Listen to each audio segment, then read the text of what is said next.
morning, and thank you for joining the second quarter RC West Oversight Committee public meeting. I'm Brenda Corona, representing the ISO Stakeholder Affairs Group, and I'll be providing support for the meeting. Committee Chair Ben Brandt from Idaho Power will be leading the meeting with support from Chris Hoffman from Salt River Project, who's the Vice Chair. As a reminder, these public meetings are recorded and the video file is posted along with the meeting materials on the RC West webpage. The recordings and any related transcriptions should not be reprinted without the ISO's permission. And if you do experience any technical assistance with this meeting, please send us a chat to me or the event producer. As for today's agenda,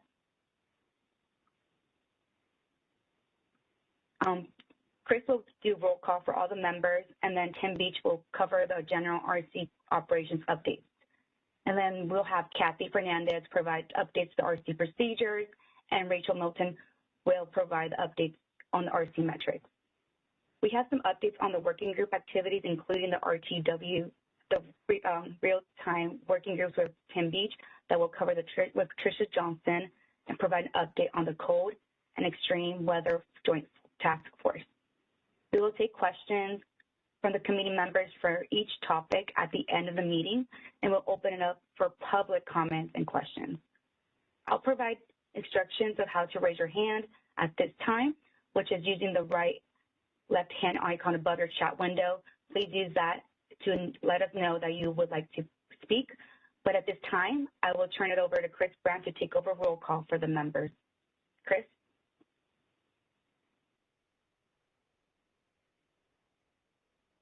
All right, this is Ben. I'll go ahead and do that for Chris.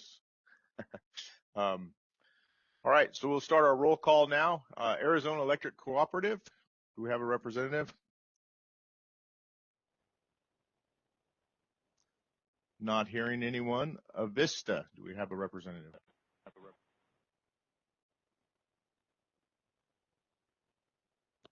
Did you guys catch that response there? Did we have a representative from Avista?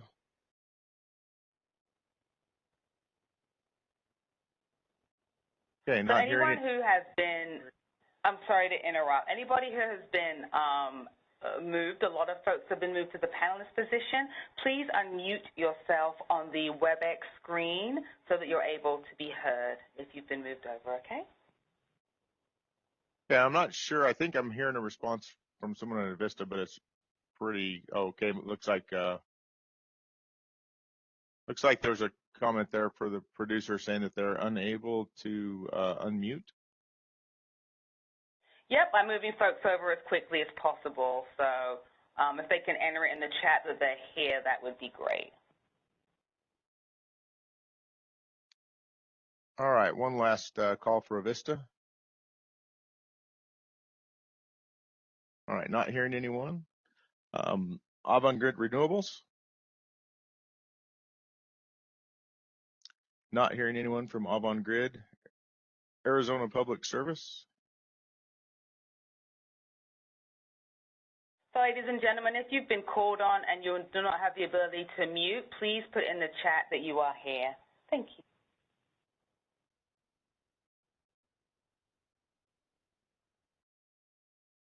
All right,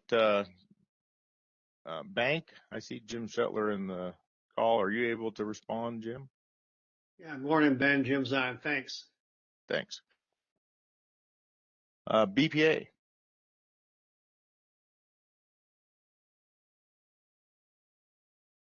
Yeah, I'm not hearing anyone.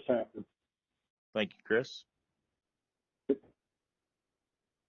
All right. Sanasi. Do we have a Sanasi representative? Good morning. Gabriel Santillan with Sanasi. Thanks, Gabriel. Chelan County PUD. Good morning. Chris McDermott is here for Chelan. Thanks, Chris. Hetch Hetchy.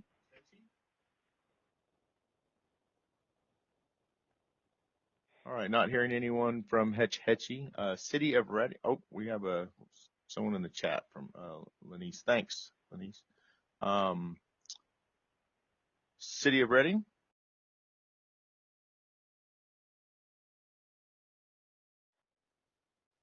Not hearing anyone. Ladies and gentlemen, Ladies and gentlemen, this is your event producer. I am going to unmute everybody who is on the line. I've been instructed to unmute folks. So as you hear your line unmuted, you can go ahead and acknowledge that you're here.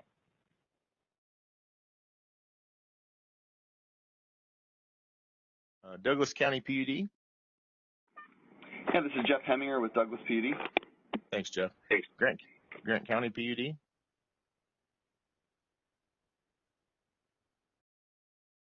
Not hearing anyone from Grant County. Idaho Power, Ben Brandt is present. Imperial Irrigation District. Matt Smeltzer for IID.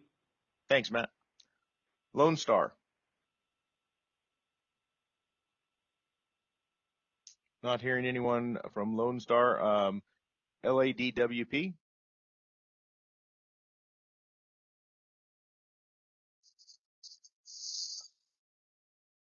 Do we have a representative from Los Angeles Department of Water and Power?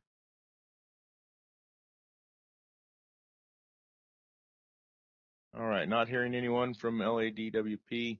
Los Alamos.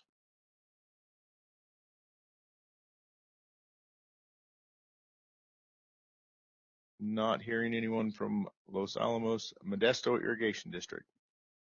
Toxie Burris is here from MID. Thanks, Toxie. Maddle.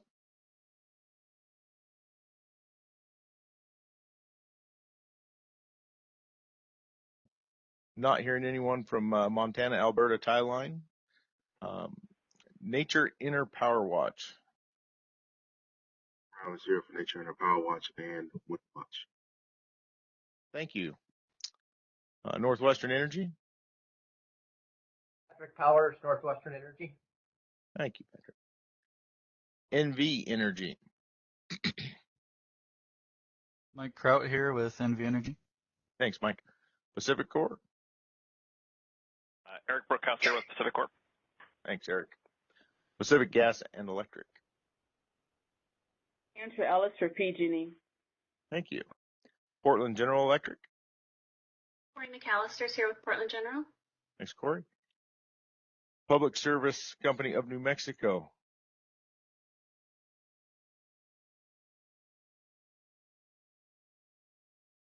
All right, not hearing anyone from Public Service Company of New Mexico. Puget Sound Energy. Morning, Evan Sorrell with Puget Sound Energy. Thank you, Evan. Salt River Project, I believe we have Chris on the phone. Is that correct? Yes, sir. Hey, thank you. Southern Cal Edison. Good morning, this is Tony Edison. Thanks, Tony. San Diego Gas and Electric. Ali Yari for SDG&E. Thank you. Seattle City Light. Not hearing anyone from Seattle City Light. Silicon Valley.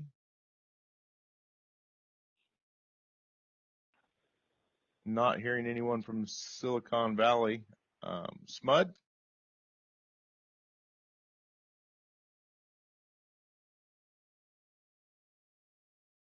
Not hearing anyone from SMUD.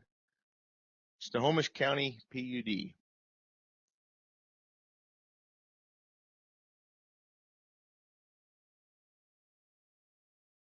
All right, not hearing anyone from Snohomish County PUD. Tacoma Power.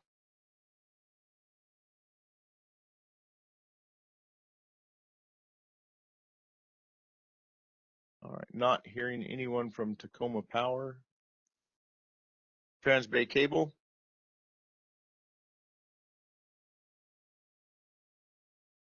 Not hearing anyone from Transbay Cable. Tri-State. Keith, are you still there? Yep, Keith is here, Tri-State. Thank you. Turlock Irrigation District.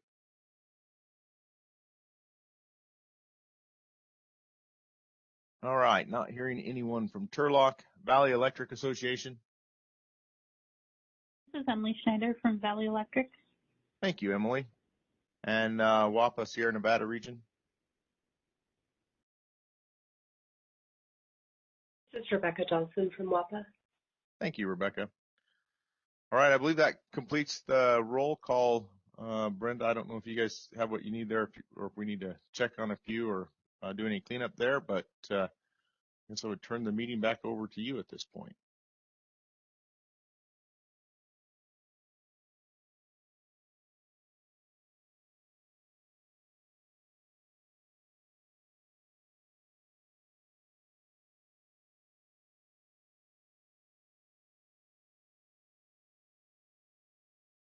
Do we lose Brenda? Brenda, be sure to unmute yourself. Thank you. Yes, pass it to Tim for RC West operations. Tim, we can see you. Just a few things on RC West operations update. We can go to the next slide, please. A couple things here, just in the COVID area.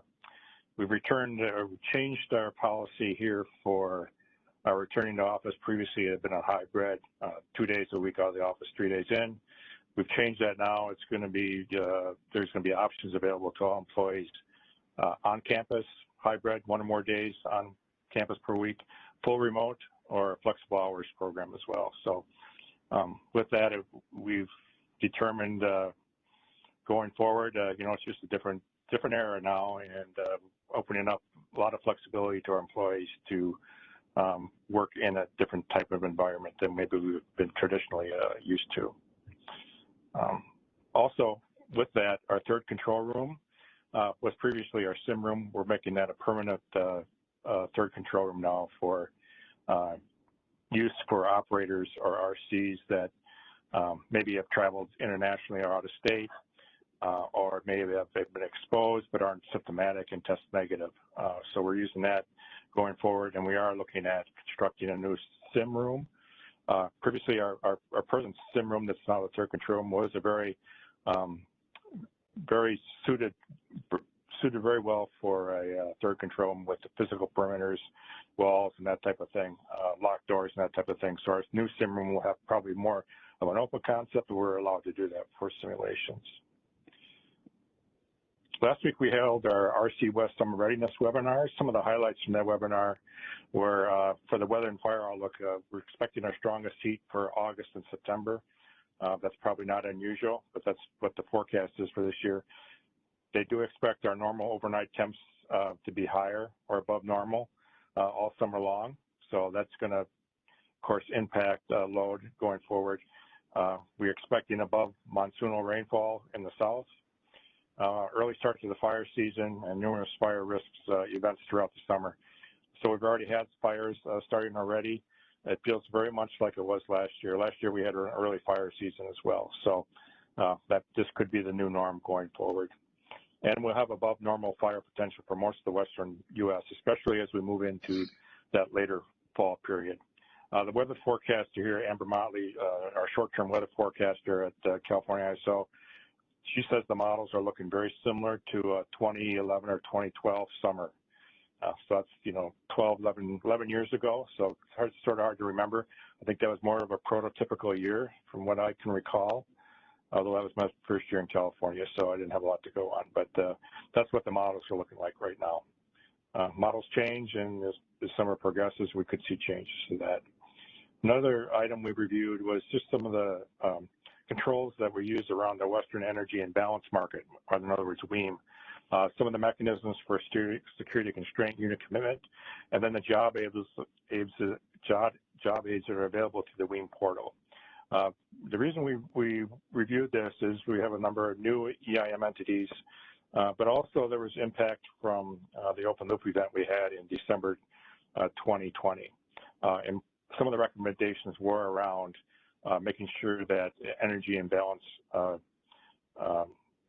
participants were using their controls within their market mechanisms for control and flow gates, that type of thing. We also went over there and reviewed our RC wildfire procedure, as well as the WEC threat monitor. So we went through live demonstrations of the threat monitor again, how we use it, the different things we'll use to be aware of a fire that's approaching a corridor, some of the alarming we have set up, and then also how we review that within our network applications as well for impacts from that fire. And how those results are available through HANA to the HANA users as well. We reviewed our 3 I-rolls. We have 3 I-rolls here at RC West, Oregon Export, Northwest Washington Import, and Vic Lugo I-rolls. We reviewed our emergency procedures, including the use of the EEA Watch. So the EEA Watch is something we introduced last year. It was useful. We did have some entities get relief by using the EA Watch and picking up additional energy schedules ahead of time or a day ahead. As a note of interest, SPPRC has now adopted the EA Watch as well on their side, so their customers may be utilizing that this year, and your operators may see notices through GMS regarding EA Watch. And then we also discussed what our plans are for 2023 summer readiness. Our OE engineering group attended, and they provide, just sort of a look of how they're going to do a 4-region summer assessment and study plans for next year. So next year we'll see more of for our summer readiness, we'll see more of a traditional approach we may be used to, where our OEs are going to look at each of the 4 regions, Northwest, Northeast, Southwest, and California, and develop summer assessments based on those. So with that, I'm going to turn it over back to Brenda or over to Kathy.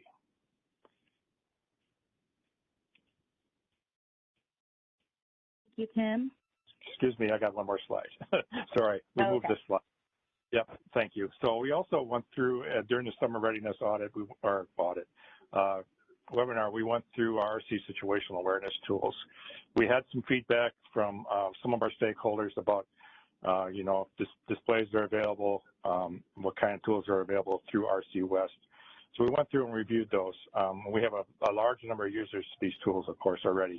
We have PiVision, which is available. There's 937 displays that the RC uses.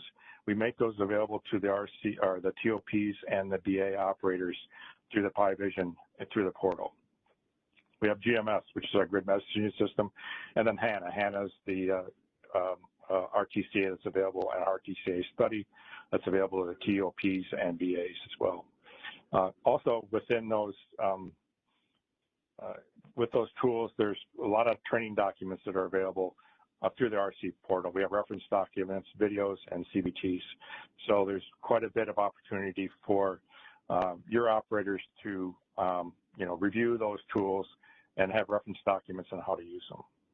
If there's additional training and support needed, of course, submit a city ticket, and then also any other feedback or application functions or contents, submit a city ticket for that as well. And next slide, please. And here's just a demonstration or a view of some of the tools. We have the grid messaging system, which is on the top right. There's a couple of pie diagrams you can see, or pie displays. We have a very extensive set of overviews available, and our RCs are working continually to improve those overviews. And as they learn from different situational events that happen on the system, there's different information they want to have on the pie displays. They'll revise those.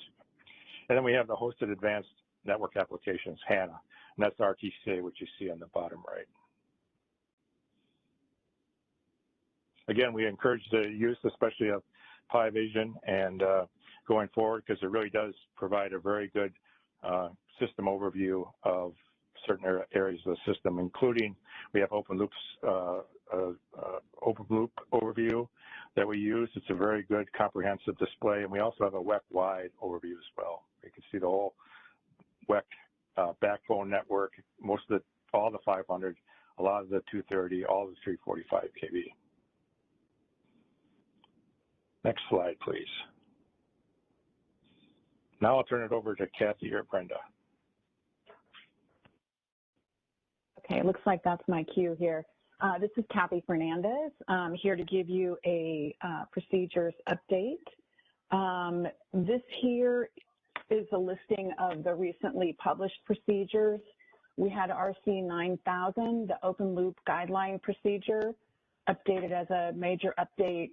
We clarified instances of TOT 2 with WEC path numbers. We clarified some PDCI operation and northeast-southeast separation. We added section 321 for a list of always credible multiple contingencies and a step to consider suspending Western EIM when WEC is islanded. We updated RC 0310, mitigating SOL and IROL exceedances.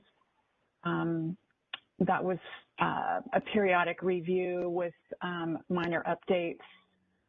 And the attachments are C310A and C. Those were also periodic review with minor updates. RC120A, B, and C were published for their annual review. And then lastly, the annual review for RC120 was updated a little earlier. We needed to get that out for SIP 12 update. So is there any questions on any of these updates?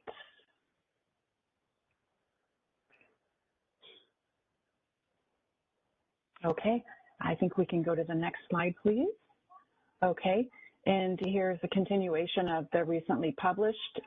We've got RC 330, 330A, B, and C. Those were published for annual review with minor edits. RC 520, loss of monitoring and analysis tools, for a periodic review with some minor updates. RC 540, the WIT administration procedure, and 540A for periodic review with minor updates. And then RC 550 for periodic review with minor updates. So any questions on any of these?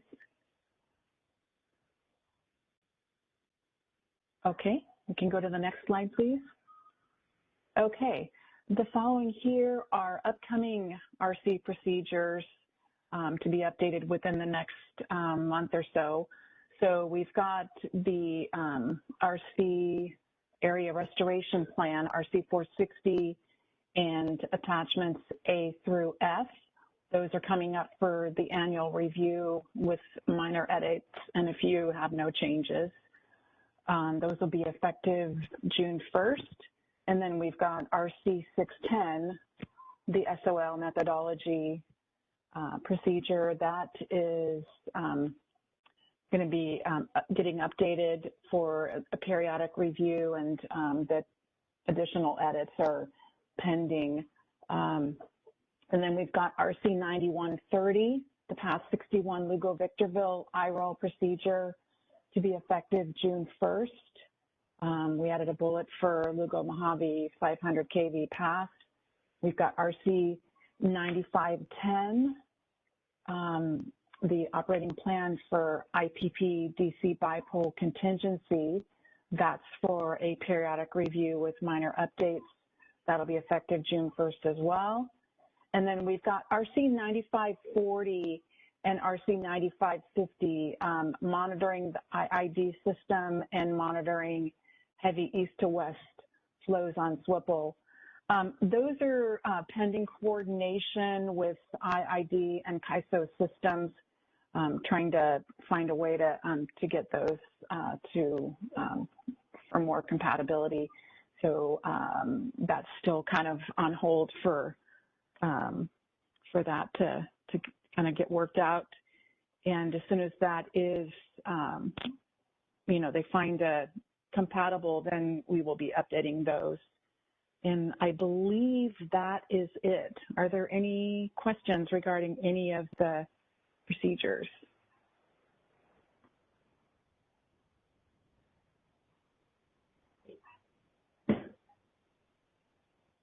Okay, thank you very much.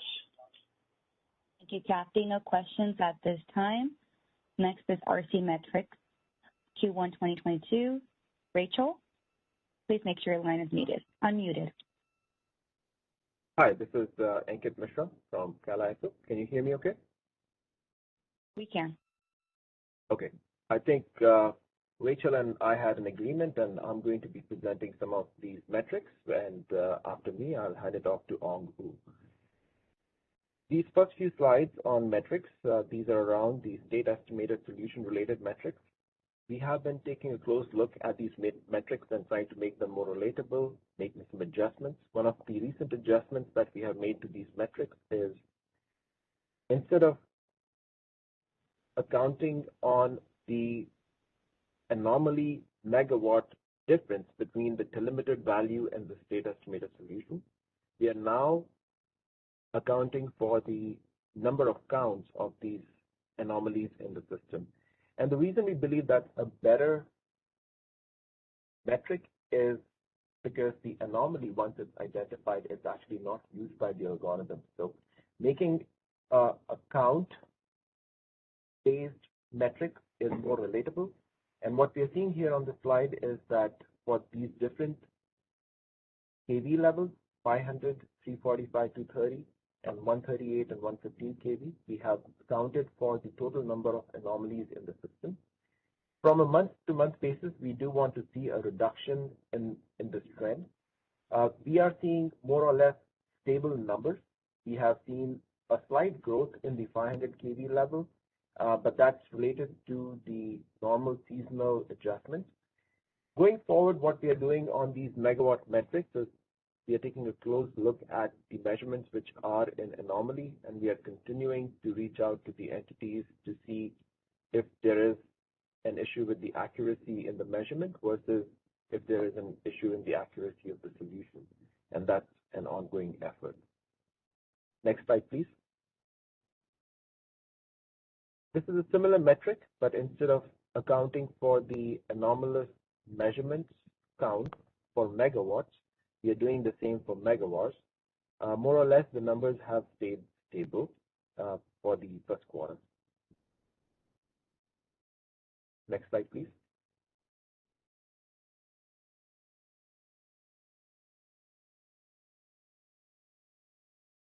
Can you go to the next slide? Thank you. All right. This other metric is around the number of non-converged contingency cases. And we are continuing to see what is the best way to present this information. Right now, we are presenting it in a percentage format. We run about 9,000 contingencies in our system.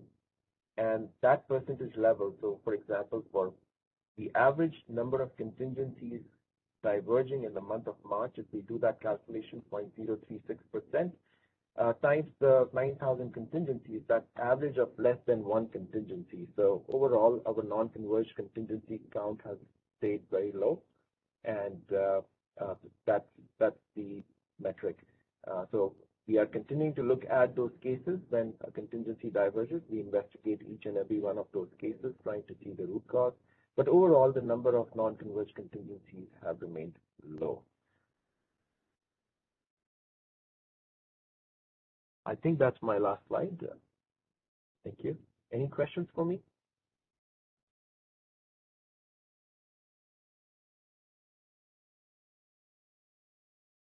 No questions at this time. Okay, thank you.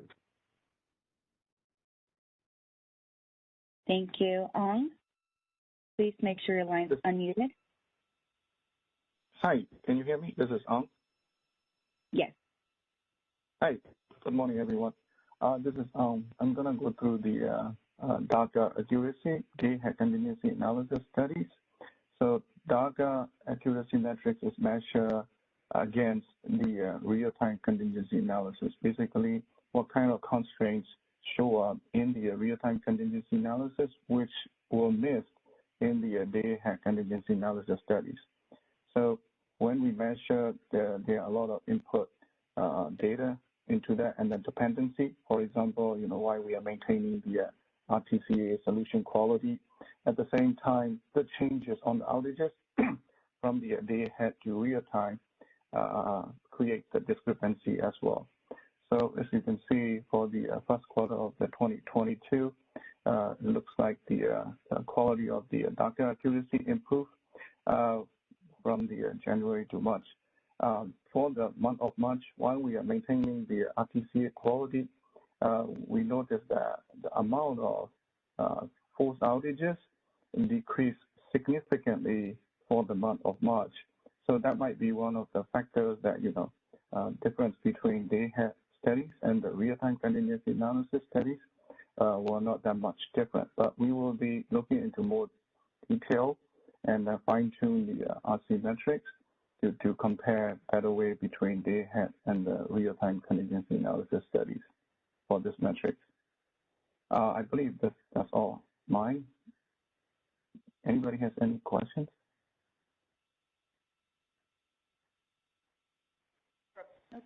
Currently, no questions in queue.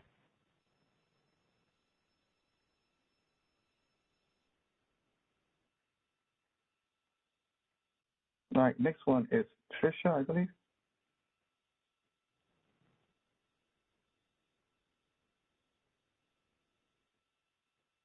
Tricia, your line's still muted. Thank you. Sorry, the double mute. So yeah, just in terms of the state tickets on the year to date, we have not seen like a huge fluctuation this year, but there was a little bit of a spike in March, and we're looking into the root causes of that. It may be model related, or it may actually be mixed up a little bit with some of the WEIM implementation tickets. So some of them were submitted in the RC category instead of the EIM category. So we will look at that, and I think we'll also look back and see for the Q3 meeting how we're trending relative to 2021 for the previous year. And that's all. Are there any questions?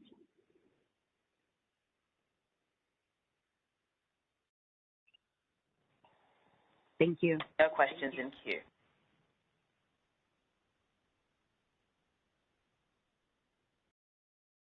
Next, we have Debbie Levine to go over the SIP 14 agreement. Thank you. Good morning, everyone. My name is Deb Levine. I'm the Director of Infrastructure Contracts and Management here at the ISO. And I just wanted, to the extent that you were not on the stakeholder call yesterday, I just wanted to bring to your attention that the ISO has posted, in essence, a pro forma agreement that would allow us to go ahead and do the SIP 14 risk assessment verification to the extent that a transmission operator does, in accordance with requirement 1, performs a risk assessment of their transmission stations, substations, and needs a unaffiliated third party to review their risk assessment. So the ISO has drafted what we call a pro forma agreement that allows us to go ahead and file it with FERC, and everyone in essence would sign the same agreements.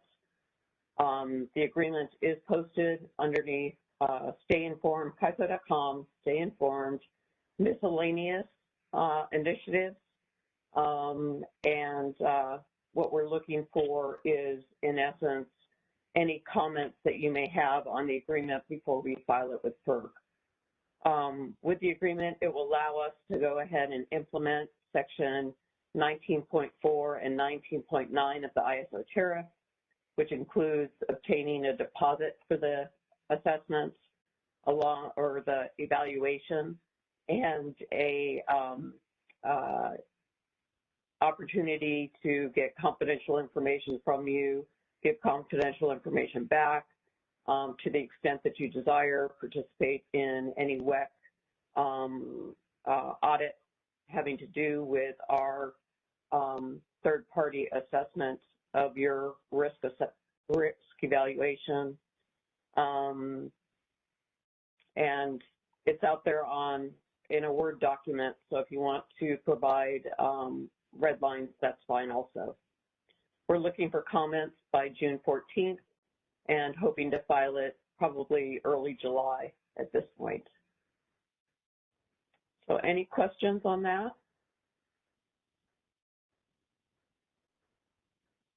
Questions in queue?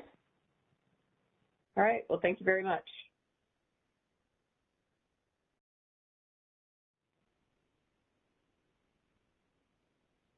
We have the working group update.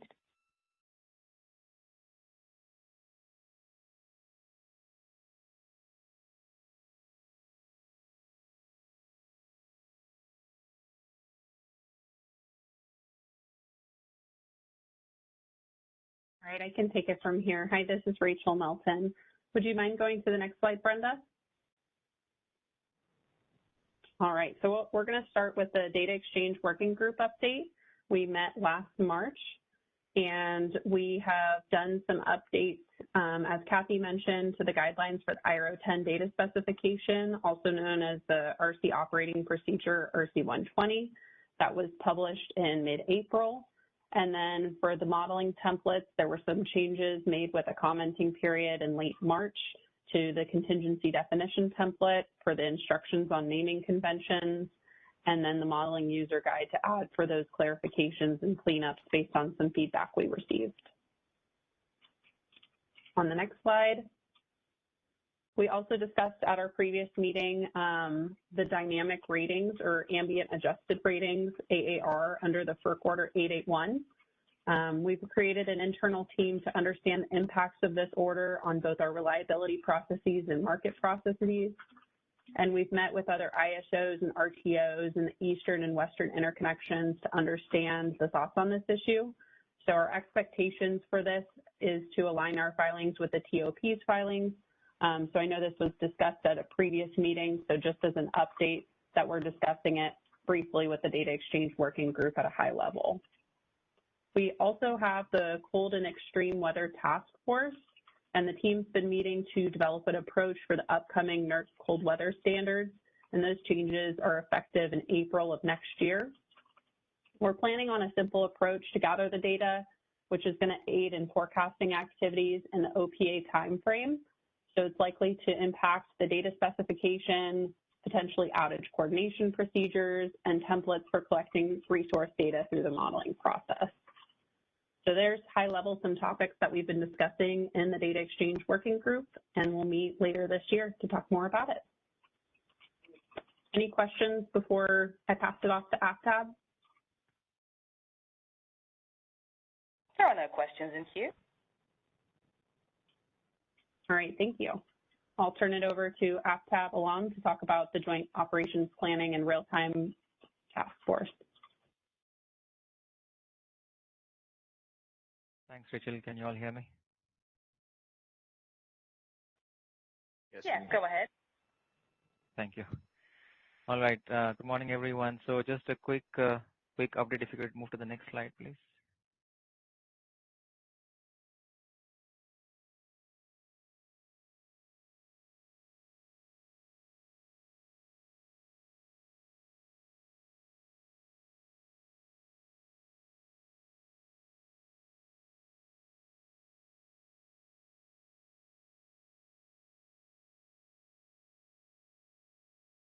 Okay, maybe I can just talk through it.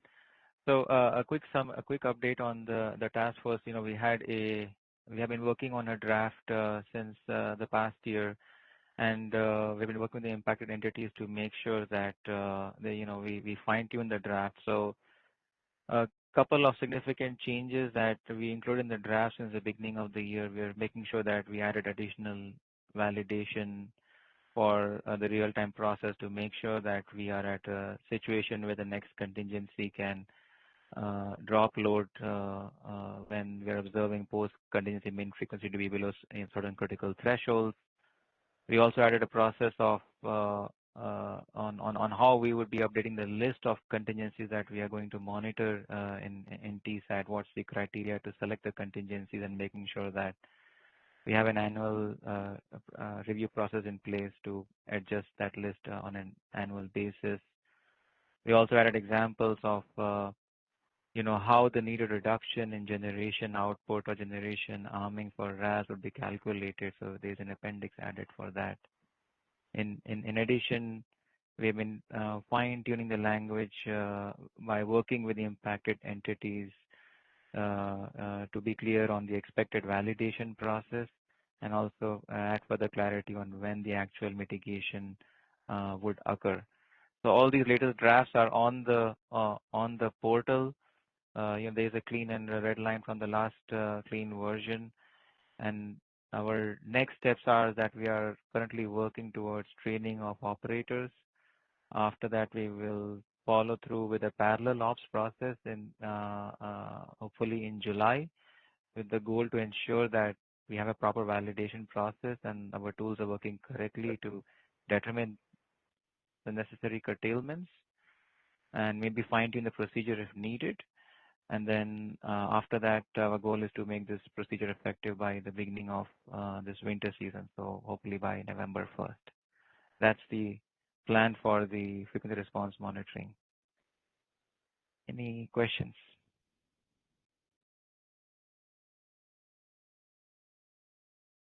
No questions in queue. Thanks, everyone.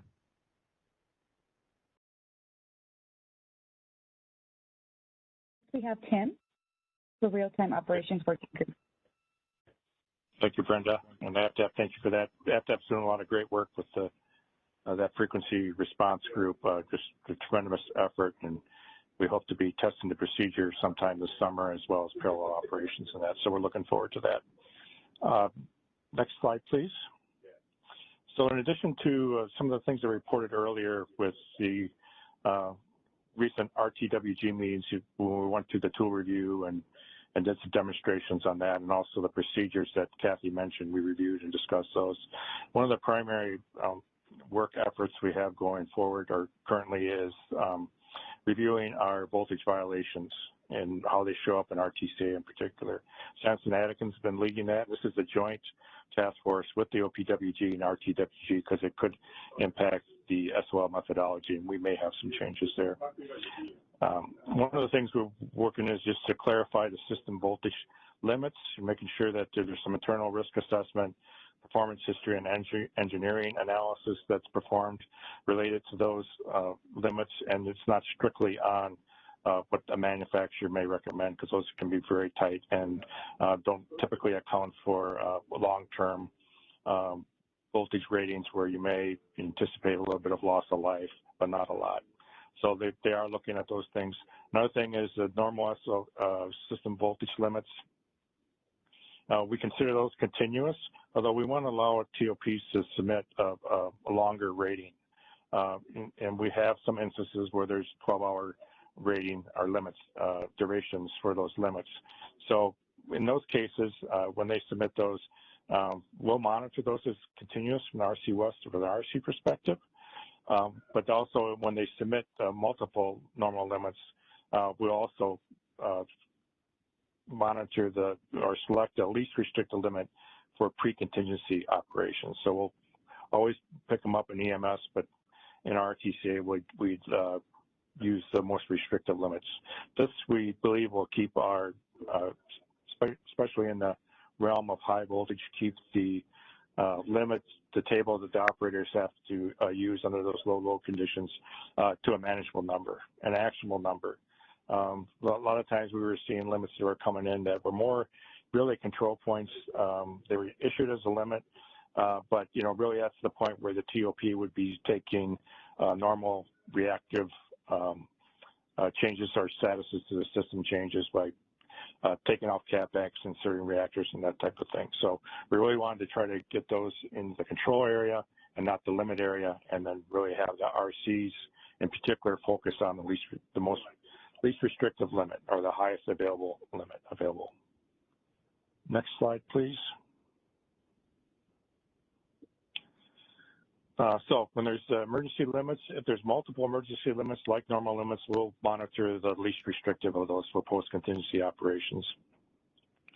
And then to be determined, we're looking at the exclusion requirements for line-side capacitor limits that can complicate things. And then also, we're reviewing the process for TOP submission templates of buses to be monitored or excluded from monitoring in real time and RTCA, because they may have multiple buses connected in the same substation, and we don't need to monitor each and every bus. That just really clogs up or can clog up RTCA and result in an unmanageable list. One thing I want to note is this task force has met since this content for this slide was developed, so there may have been some changes related to that meeting as well, or some more progress. And I think that's all I have for RTWG. Next slide. Let's make sure. Yeah. So that's it, unless there's any questions on RTWG.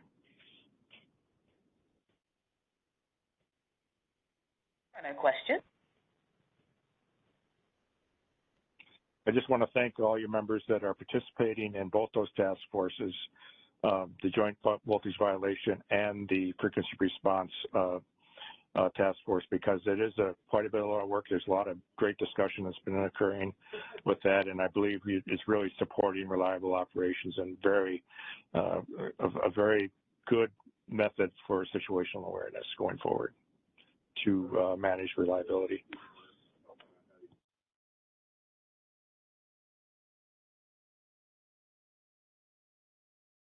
Okay, thank you, Tim.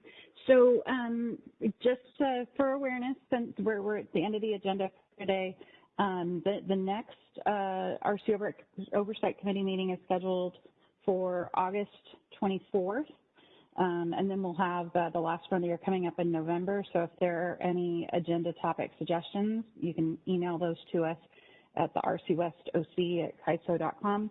And then this presentation is posted on the public website. Next slide. So now, event producer, we would welcome any additional kind of questions or comments from the public if people want to raise their hands to get in queue. All right, ladies and gentlemen, if you would like to ask a question or make a comment, please press the raise hand icon, which is located above the chat box in WebEx. If you are logged in for your audio via regular phone, pressing #2 on your telephone keypad will enter you into the verbal queue. Otherwise, you can go ahead and press the raise hand above the chat box.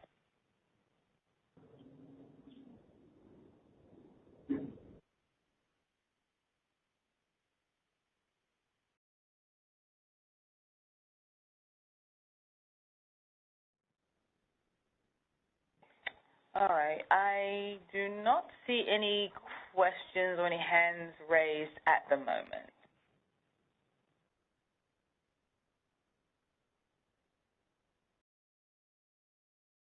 Okay, thank you.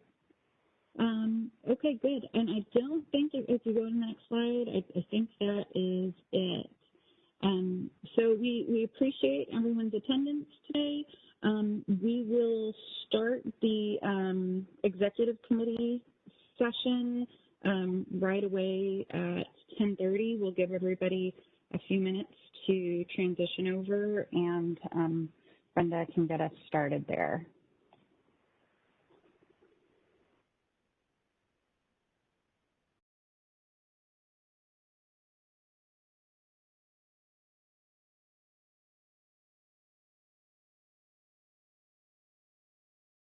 Thank you, Tricia. So now this line is going to be closed. Michelle, can you please close this meeting? Absolutely. Thank you for using Event Services. We are now completed. Thank you.